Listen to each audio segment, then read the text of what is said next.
செய்திகளுக்கு அப்பால் நிகழ்ச்சியில் மீண்டும் உங்களை சந்திப்பதில் மகிழ்ச்சி. வணக்கம். ஒரு மிக பிரதானமான விடயம் மிக பெரும் பேசு பொருளாக மாறி இருக்கக்கூடிய சூழ்நிலையில் அவற்றை தவிர்த்து கொண்டு செல்ல முடியாத ஒரு சூழ்நிலை இருக்கின்றது.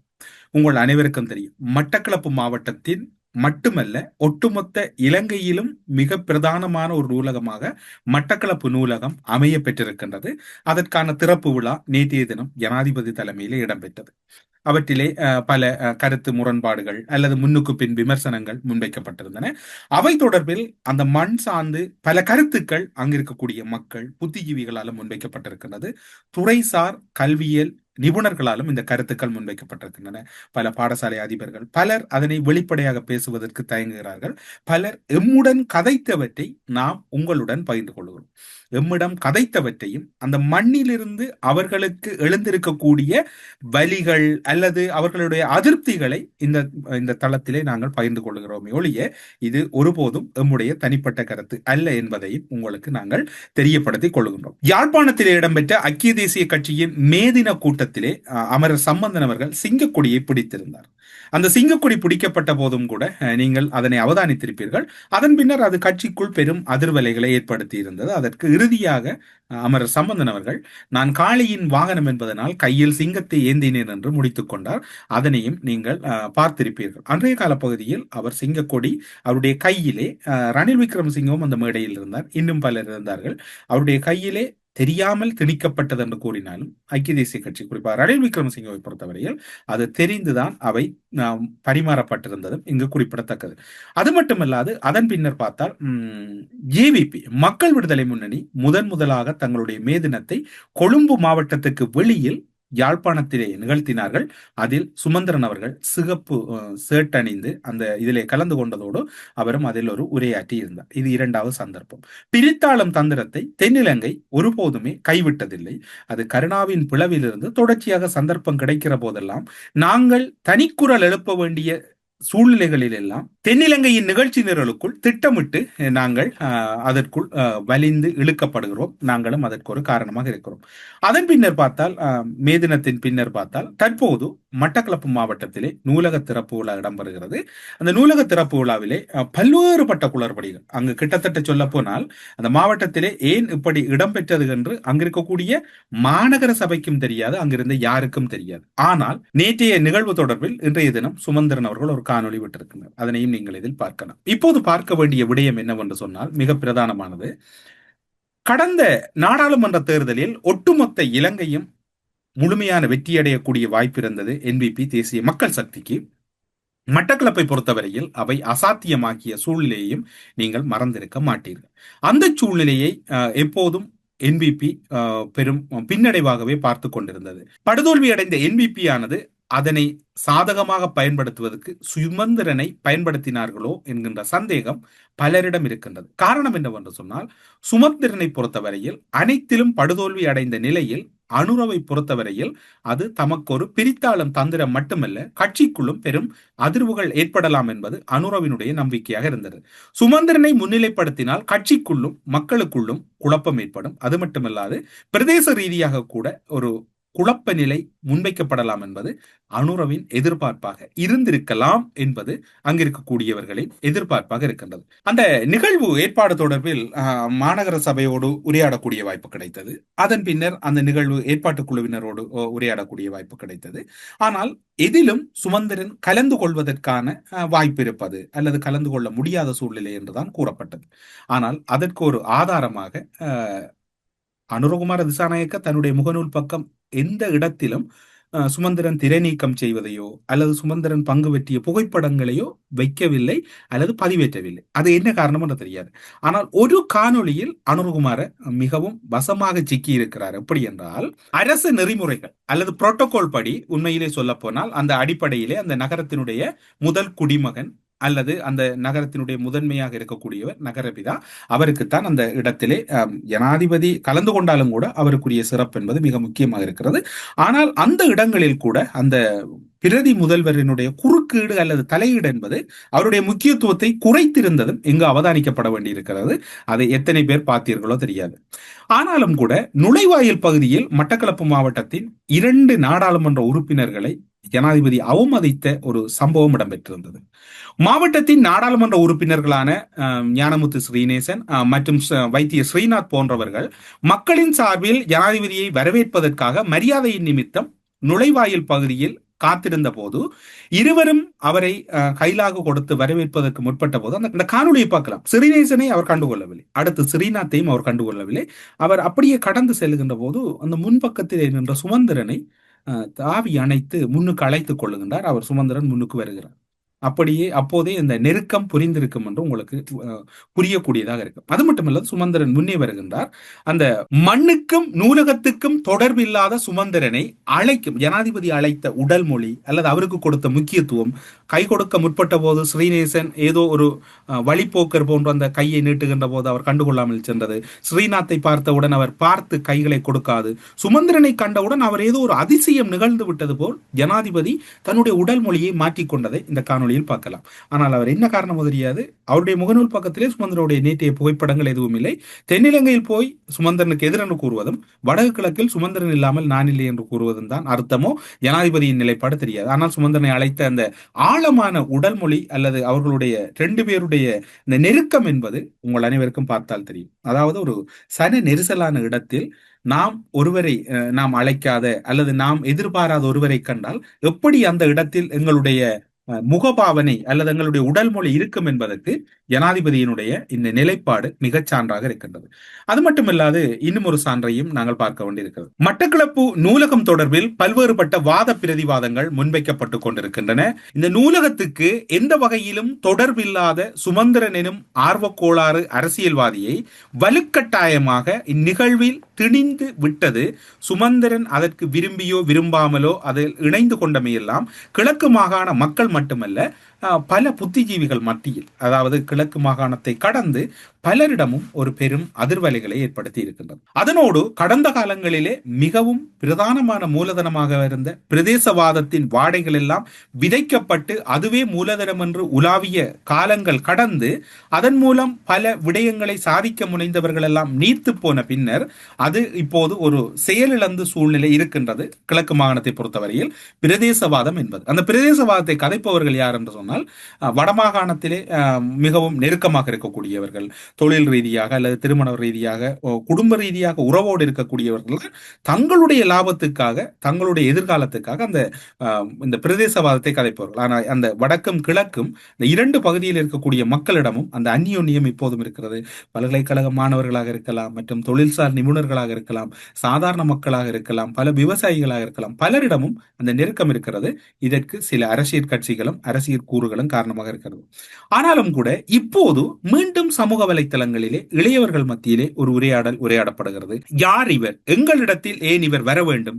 நாங்கள் வாக்களித்து எமது மண்ணின் மகிந்தர்கள் இருக்கும் போது இவருக்கு ஏன் இந்த முக்கியத்துவம் என்கின்ற சிந்தனைகள் எல்லாம் பலர் மத்தியிலே இப்போது துளிர்விட ஆரம்பித்திருக்கின்றது.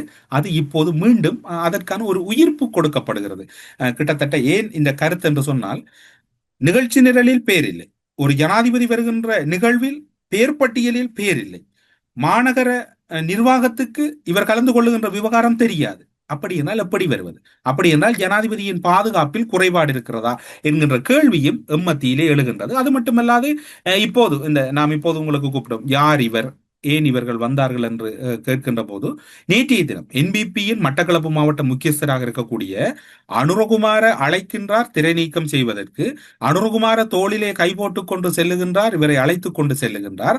அப்படி இருக்கின்ற போது என்பிபியினுடைய மட்டக்களப்பு மாவட்ட முக்கியஸ்தராக இருக்கக்கூடிய திலீப் குமார் யாழ் மையவாதத்தினுடைய செயற்பாடு எப்படி இருக்கிறது என்று அவர்கள், அதாவது நேற்று நாங்கள் நாட்டு நடப்பு நிகழ்ச்சியிலே இதனை சற்று கூறியிருந்தோம். பிள்ளையையும் கிள்ளி தொட்டிலை மாட்டுவது போன்று அவர்கள் அழைப்பார்களாம், இவருடைய அடிமட்ட தொண்டர்கள் விமர்சிப்பார்களாம். என்றால் அந்த ஏதோ மறைக்கப்பட்டு அல்லது மறந்து போன பிரதேசவாதம் மீண்டும் துளிர் விடுவதற்கு ஒரு ஆயத்த வேலையை அனுரகுமார் நேற்று செய்தாரா என்பதுதான் இங்கு இருக்கக்கூடிய மிக பிரதானமான கேள்வியாக இருக்கின்றது.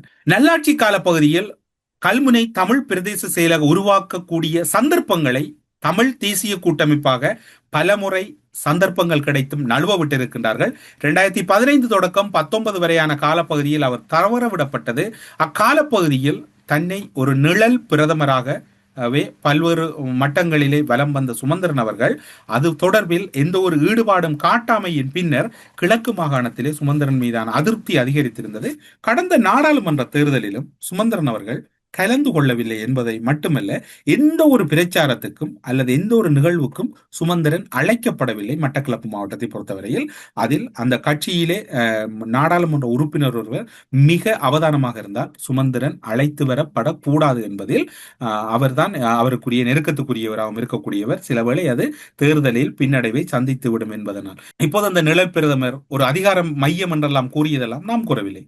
அன்று தமிழ் தேசிய கூட்டமைப்பின் பனி மாவட்ட நாடாளுமன்ற உறுப்பினராக இருந்த சிவசக்தி ஆனந்தன் அவர்கள் கட்சிக்குள்ளும் வெளியிலும் கடுமையான விமர்சனங்களை முன்வைத்திருந்ததையும் மறந்திருக்க மாட்டீர்கள். இந்த சூழ்நிலையெல்லாம் மிகவும் கச்சிதமாக அறிந்த அனுரகுமார் திசாநாயக் அவர்கள் மிக நுட்பமாக வாழைப்பழத்தில் ஊசி ஏற்றுவது போன்று தன்னுடைய காரியத்தை கச்சிதமாக முடித்திருக்கின்றார்.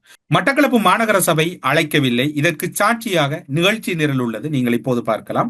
அது மட்டுமல்லாது மாநகர முதல்வர் சிவம் பாக்கியநாதன் அவர்கள் வரவேற்கின்ற போது இவருடைய பெயரை எங்கும் உச்சரிக்கவில்லை. அப்படி என்றால் அது திட்ட தெளிவாக தெரிகின்றது, மாநகர சபையின் நிகழ்ச்சி நிரலில் சுமந்திரனுடைய வருகை இல்லை என்பது திட்ட தெளிவாக தெரிகின்றது. அவருடைய வரவேற்புரையை பாருங்கள். மட்டக்களப்பு நகரத்துக்கு வருகை தந்து எமது அழைப்பின் பேரிலே மட்டக்களப்பு பொது நூலகத்தை திறந்து வைத்திருப்பதை முன்னிட்டு நாங்கள் மகிழ்ச்சி அடைவதோடு அவரை வருக வருக என வரவேற்கின்றோம். அதே போன்று இந்த நிகழ்வுக்கு சிறப்பு அதிதிகளாக கைத்தொழில் மற்றும் முயற்சியாண்மை அபிவிருத்தி அமைச்சர் கௌரவ சுனில் கம்பூர்நெட்டி மற்றும் கிழக்கு மாகாண ஆளுநர் பேராசிரியர் கௌரவ ஜெயந்தலால் ரத்னசேகரன் அவர்களையும் வருக வருகவென வரவேற்கின்றேன். அதேபோல் எமது மட்டக்களப்பு மாவட்ட பாராளுமன்ற உறுப்பினர்களான கௌரவ அகிராஜ் சாணக்கியன் அவர்களையும் கௌரவ ஞானமுத்து ஸ்ரீனிஷன் அவர்களையும் கௌரவ டாக்டர் இளையதம்பி ஸ்ரீநாத் அவர்களையும் கௌரவ கந்தசாமி பிரபு அவர்களையும் கௌரவ கலாநிதி எம்எல்ஏ இஸ்புல்லா அவர்களையும் வரவேற்கிறேன்.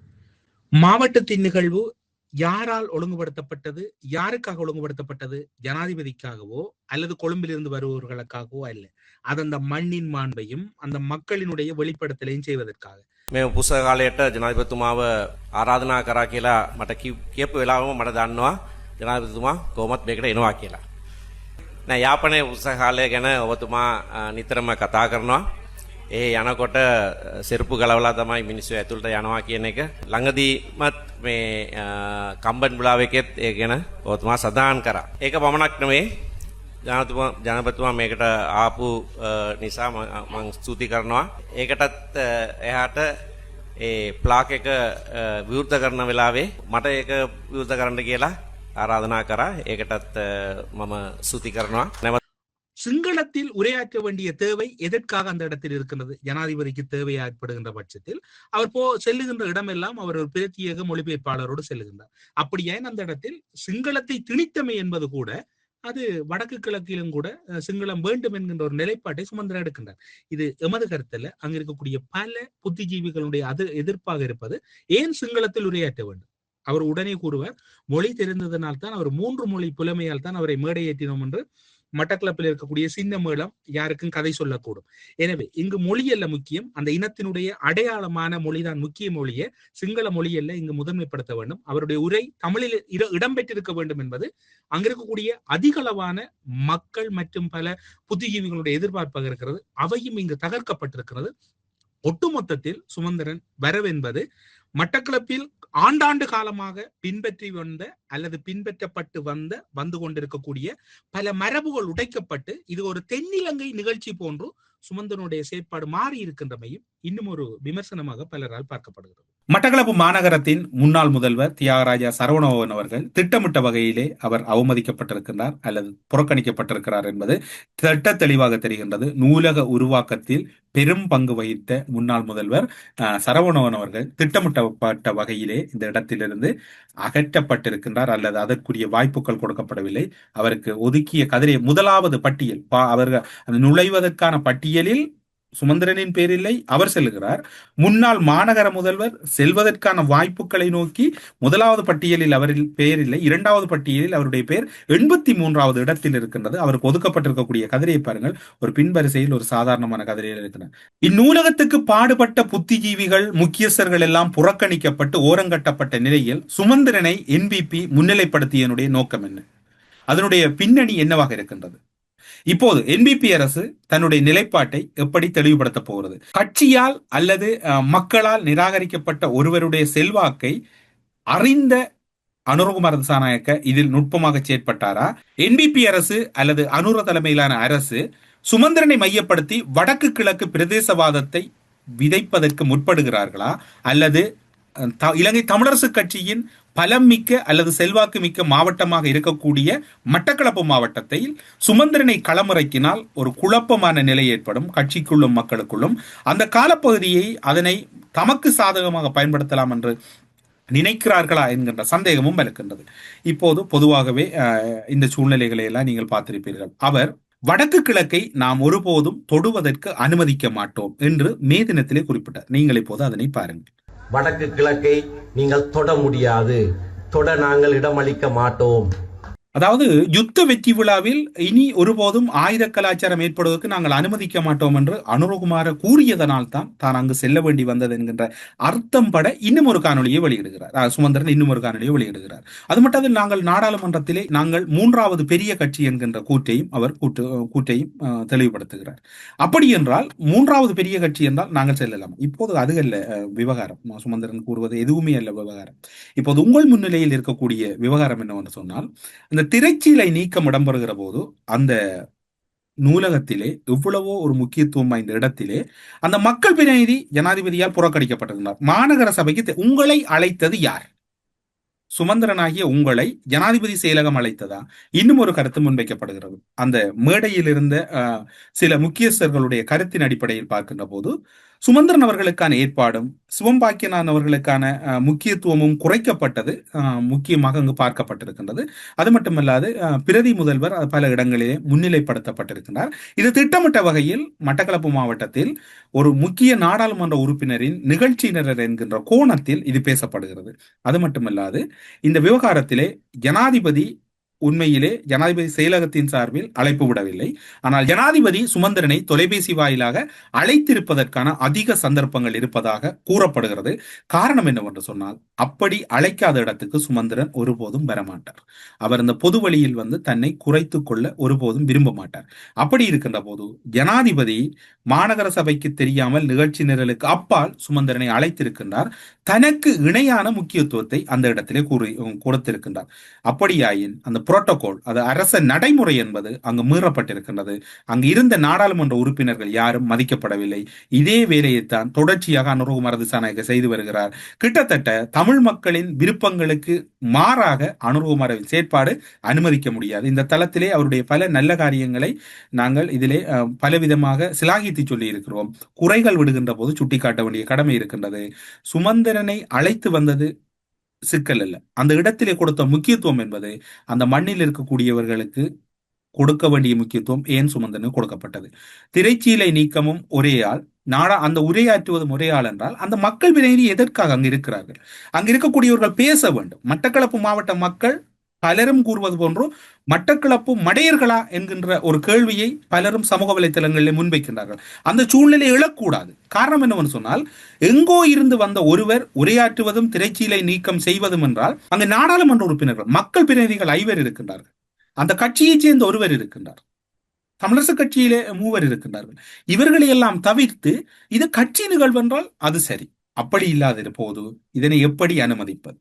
இந்த சூழ்நிலையை அந்த மக்கள் தொடர்ச்சியாக மௌனமாக கடந்து செல்ல போகிறார்களா, அல்லது தங்களுடைய நிலைப்பாடுகள் தொடர்பில் மக்கள் பேசாமல் இருக்க போகிறார்களா, அல்லது கட்சி நடவடிக்கைக்காக கட்சி உறுப்பினர்கள் பயப்பட போகிறார்களா, அல்லது கதைத்தால் மாகாண சபை இல்லாமல் போய்விடும் என்று கட்சி உறுப்பினர்கள் கையை கட்டி கொண்டு இருக்க போகிறார்களா, எல்லாம் விடை தெரியாத வினாவாக இருக்கிறது. எனவே எது எப்படியோ மட்டக்களப்பு மாவட்டத்தில் ஜனாதிபதி அனுரகுமார திசாநாயக்க திட்டமிட்டு சுமந்திரனை அழைத்து வந்தது அந்த காணொளி மூலம் திட்ட தெளிவாக தெரிகிறது. அவர் முகநூலில் புகைப்படங்களை பதிவிடாது விட்டாலும், எக்ஸ் தளத்தில் பதிவிடாது விட்டாலும் அந்த காணொளியே சிறந்த உதாரணமாக இருக்கிறது. நீங்கள் அனைவரும் சாதாரண உளவியல் தெரிந்தவர்கள். ஒரு நட்பை அவர் எப்படி வெளிப்படுத்துகிறார் என்று பாருங்கள். சுமந்திரன் நிகழ்வுக்கு வந்தது ஒரு சிக்கலும் இல்லை, நிகழ்வுக்கு வரலாம், அவர் பங்கு பெற்றலாம். ஏனென்றால் அவர்களுடைய கட்டுப்பாட்டிலே இருக்கக்கூடிய ஒரு மாநகர சபையில் சுமந்திரன் வருவதில் பிழை இல்லை. ஆனால் அவர் நடந்து கொண்ட விதமும் ஜனாதிபதி கொடுத்த முக்கியத்துவம் என்பது நடைமுறைக்கு மாறாக இருக்கின்றது. இது தொடர்பில் என்பிபி நிலைப்பாடு என்ன என்பதை என்பிபி அரசிடம் ஒரு பொறுப்பு வாய்ந்த ஊடகவியலாளராக முன்வைக்கின்றோம். இது அந்த பகுதி மக்களின் சார்பில் முன்வைக்கப்பட்ட கருத்துக்கள் எம் சார்பில் தொகுக்கப்பட்டு உங்களுக்காக இந்த இடத்திலே வழங்கப்பட்டிருக்கிறது என்று கூறி செய்திகளுக்கு அப்பால் நிகழ்ச்சியிலிருந்து விடைபெற்றுக் கொள்கிறோம். நன்றி, வணக்கம்.